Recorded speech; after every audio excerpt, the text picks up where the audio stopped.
Vaccine.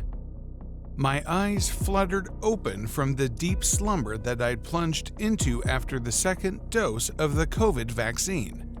For a few seconds, I could not understand why my heart was racing so fast, as if I'd been running on a treadmill for many hours. Trying to adjust my vision to the surrounding darkness, I felt a heaviness on my chest. Probably this is one of the side effects of the vaccine, a fleeting thought crossed my mind as I tried to calm myself down. I recalled various accounts of numerous side effects people faced after the COVID vaccine shots, and one of them that most people experienced was body heaviness and peripheral numbing. Perhaps I was going through the same. I tried to reason. However, what I felt was very bizarre. I felt like I was being pinned to my bed. A sickening feeling that something was holding me down made my heart lurch in fear. The pressure was increasing. Frantically, I tried to clutch my chest, but I failed to lift even one finger. And that was when I had the strangest feeling, as if someone was sitting on me. I could still not see anything clearly, but I could now feel the grip of something sharp and branding hot around my throat. The horrifying feeling that someone was trying to strangle me made my pulse erratic and my heart slam against my ribcage in terror. And that was when I felt a tingling, cold breath near my face as a raspy whisper reached my ear. "You dodged me now, but you cannot run away from me." My heart stopped for a second on hearing this. I desperately tried to turn my face to look at who it was, but I was frozen. My body was trembling and sweating profusely, but I could neither scream nor run. The streak of light peeking through the window had now allowed my vision to gain a little clarity against the pitch-dark room. I realized that I was better a while ago when I couldn't see anything and just feel, because what I could see now sent a chill running down my spine. A black figure with distorted facial expressions was sitting on my chest, and its bony, crooked, hot fingers were clutching at my throat. A pair of sinister, red eyes stared back as the figure hissed at me menacingly. My tongue was tied. I couldn't move, couldn't scream. I couldn't even shut my eyes to block the terrifying vision. I was sure that it was about to kill me when suddenly a piercing sound from my side table made it gasp. Its grip on my throat loosened, and looking at me again, it whispered, "Don't think I'm done with you. I will be back." And with that, it just vanished. Suddenly, I was free. I could blink my eyes and move my limbs. My racing heart was finally able to slow down as I looked to my side at my savior. It was the COVID health status update notification on my phone, a reminder sent by the authorities telling me that my second vaccine shot was due in a day. Dewormers. Dr. Lee was a senior but kind of strange person at the hospital where I worked as a nurse. During the recent COVID outbreak, a theory was making rounds that the use of anti-parasite drugs, or dewormers, could help cure COVID-positive patients. I was skeptical of this theory though, because I knew that a high dose of these drugs could be lethal. But Dr. Lee had been secretly working on this research and was waiting for a chance to experiment on one of the patients. And today, he finally got his chance when one of the COVID-positive patients got critically ill. Mr. Denver had been admitted to the hospital for a week, and due to the isolation protocol, none of his family members were allowed to meet him. Since last night, his symptoms had worsened, and now he was in the ICU completely quarantined, all alone. And Dr. Lee and I were allowed to be with him. While I was adamant to make him better through conventional medical care, Dr. Lee was eyeing him as a subject and was ready to use him for his experiment. I was worried that if something would go wrong with the patient, the hospital and the authorities would take me as Dr. Lee's accomplice too. But Dr. Lee said, "There's no one around him, and nobody knows what we do here. The hospital and the authorities will not have anything to prove. In the best case scenario, the patient would get cured of the illness. The worst case would be that he would die, which he would eventually anyway because the virus has badly affected his lungs and he'll not make it anyway." I reluctantly helped him administer the dewormer in the patient's system. Once done, Dr. Lee said that he was going to the adjacent room to rest for a while. Both of us could not leave the ICU because of the quarantine. After Dr. Lee's departure, I was all alone with the patient now. However, I was feeling very uneasy.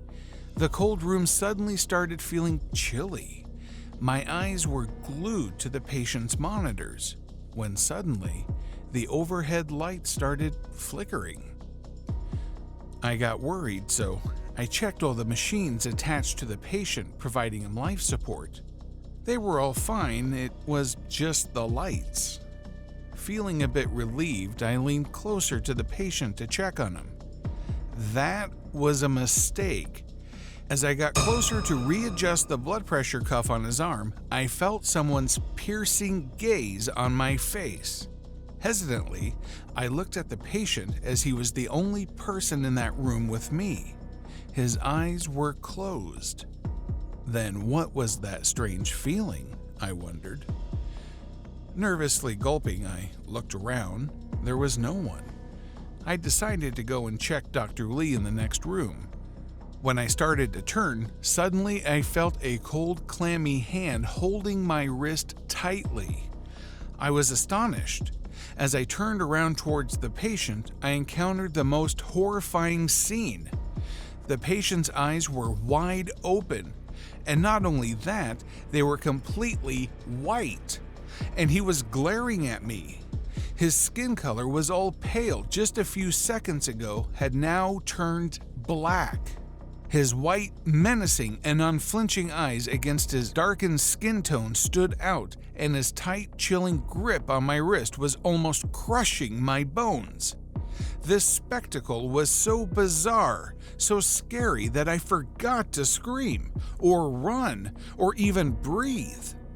Before my mind could register much, the overhead lights flickered again. The room went completely dark for 2 seconds. And when the light returned, I stumbled back in shock. The bed was empty, and the patient was gone.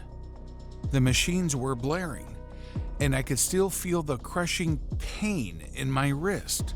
It took me an eternity to regain my senses. As I switched off the machine alarms, my heart was shaking like a leaf, and I was trembling and sweating.